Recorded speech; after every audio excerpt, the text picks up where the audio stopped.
નામકરણ 11મા દિવસે થાય પછી 3 મહિના સુધી એ બાળકને સૂર્યના દર્શન ન કરાવે.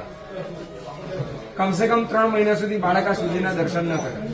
અત્યારે તો જન્મે એવો પેલો ડોક્ટર શું કે વિટામિન ડી, જોન્ડિસ થાય નહીં ભાઈ, સાચવજો. વિટામિન ડી માં શું થાય? 5 વર્ષનો બાળક ચશ્મા પહેરીને ફરતો, 10 વર્ષનો બાળક ચશ્મા પહેરીને ફરતો.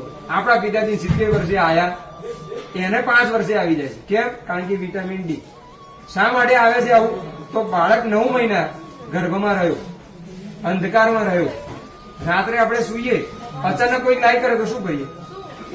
તરત જ લાઈટ બંધ કરાવવી પડે કે નહીં? આંખમાં આવે છે, બંધ કરી દે.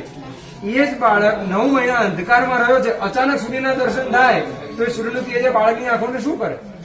બગાડવા સિવાય કંઈ જ ન કરે. એટલે ઋષિમુનિએ 3 મહિના આપ્યા કે 3 મહિના સુધી આ બાળકને બિલકુલ સૂર્યના દર્શન ન કરાવે. અને 3જા મહિને એ આ વાતાવરણથી ટેવાય, એ વાતાવરણની પ્રકૃતિથી ટેવાય. કારણ કે ટેવાયો નથી, અંદર તો 9 મહિના એનું શરીર છે એટલામાં જ રહ્યો છે, આ વાતાવરણથી ટેવાયો નથી. તો આ 3 મહિના એ ટેવાય, પછી એને સૂર્યના દર્શન કરાવે. તો એ બાળકની આખું જીવનભર ક્યારે તકલીફ પડે નહીં, કશું જ જરૂર ના પડે. વિટામિન ડી ની